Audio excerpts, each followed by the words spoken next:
Bonsoir mes amis de l'entretien envers la nature et notre but existentiel. Aujourd'hui je suis pris à un dépourvu, je suis un peu en retard sur mon programme, il est très précis, donc je vais simplement continuer sur la lancée de hier où vous avez vu que l'endroit où les poules étaient hier, dans un endroit où il y a un fumier, où il y a toutes sortes d'animaux, des mâles, des femelles, des moutons, des chèvres, des vaches, un taureau, des poules, des oies, des canards, et ainsi de suite. Quand l'ensemble est là, vous voyez que l'herbe reste verte. Si vous avez séparé les poules de tout le reste, même sur un grand terrain, eh bien, après même pas 2 semaines ou 2 mois au maximum, vous verrez qu'il n'y a plus une seule herbe. Pourquoi? Parce que la nature, elle est cohérente. La nature, elle est extraordinairement instructive en nous disant que l'herbe est là. On doit penser, nous, humains, que si elle est là, c'est qu'elle a prévu qu'il y aurait des herbivores, qu'il y aurait des animaux qui broutent, et qui broutent, et qui broutent, parce qu'ainsi l'herbe pousse pas pour rien du tout. S'il n'y a pas d'animaux qui vont brouter sur l'herbe, qu'est-ce qui se passe? Vous allez y trouver tout plein d'insectes, tout plein de tiques, tout plein de parasites qui sont là.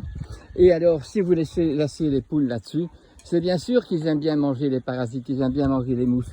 Mais ça va beaucoup trop haut et ils sont trop petits dans les autres herbes. Donc très vite, qu'est-ce qui se passe? Eh bien, ils vont absolument manger toute l'herbe et vous n'avez au bout d'un certain temps que de la terre. Et l'herbe est partie parce que la cohérence n'est plus, la continuité n'est pas. Et ça, c'est la leçon de vie. L'herbe est là. Et les insectes sont là, les microbes sont là, les parasites sont là, et ils ont tous une raison d'être, ils sont tous dans une continuité, dans un recyclage, dans une réciprocité. Et nous ne voyons qu'avec une espèce de nez sur le sol, sur ce qu'on voit dans notre égoïsme, et nous ne voyons donc pas qu'il y a tellement de choses qui sont là pour nous apprendre à être cohérents, à comprendre la nature, à discerner le pourquoi des choses. Alors, c'est là que je voudrais vous inciter à vous éveiller dans l'enthousiasme. Quand on était petit, on était enthousiaste. Chaque fois qu'on voyait quelque chose, c'était fait comme un chien quand il voit une libellule, quand il voit un canard, quand il voit un éléphant, il trouve ça intéressant. Il n'a pas un égoïsme qui dit « je ne regarde que les ballons » ou « je ne regarde que les canards ». Non, ils sont ouverts à tout, toujours enthousiastes. Et la jeunesse que nous avions, quand nous étions petits, nous étions jeunes et nous avions cet enthousiasme. Eh bien, il faut le garder. Le vieux qui n'a pas d'enthousiasme, c'est un vieillard malheureux. Tandis que le vieux qui reste avec l'enthousiasme, il est si heureux de parler aux tout petits, de voir un canard, de voir un pigeon et de se demander pourquoi, qu'est-ce qu'il va m'apprendre ce petit animal. Eh bien, ça c'est vieillir. Vieillir, c'est garder sa jeunesse, mais ajouter de la sagesse. Et pour ajouter de la sagesse, il faut avoir de sa jeunesse. Il faut être enthousiasme. Donc, il ne faut pas être passionné. Si on a une passion pour les voitures, pour le football, pour les jolies filles, eh bien, nous sommes des égoïstes, nous sommes limités. Parce que la passion, ça veut dire pathos, ça veut dire maladie, tandis que l'enthousiasme, ça veut dire qu'on a le Dieu en nous, qu'on a l'intérêt pour la vie, pour le cosmos et pour l'univers et pour notre futur, le futur de nos prochaines générations. Et dans cet enthousiasme, tout est magnifique. Même le mal nous apprend ce qui est le bien. Et donc tout nous apprend, tout nous permet de discerner. Et vous voyez cet enthousiasme, cette simplicité que les animaux ont entre eux.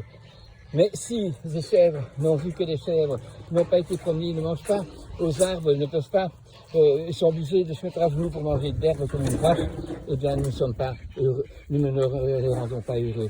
Mais dans notre ignorance et dans surtout ne pas vouloir discerner comment une vache, un mouton et une chèvre se discernent en étant des ruminants, eh bien ça c'est magnifique. Partout on apprend.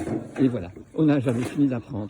Mais il ne faut pas se laisser piéger par des mensonges de notre science moderne, que nos dirigeants d'aujourd'hui, sur un coup de main, sur un coup de tête, obligent et font preuve d'aucune sagesse, mais de dictatorialité, d'aucune autorité, mais de pouvoir. Alors le seul pouvoir qu'on a, c'est de savoir avoir un pouvoir sur nous, savoir se tenir et pas pour ça accuser les autres, mais accuser ce qu'il faut accuser. Pas la personne qui fait mal, mais le mal qui est fait. Ainsi, on pouvait espérer que celui qui le fait mal, eh bien, il va peut-être comprendre et se convertir. Alors convertissons-nous aux lois de la nature, à la raison de notre être sur terre. Merci de votre écoute encore.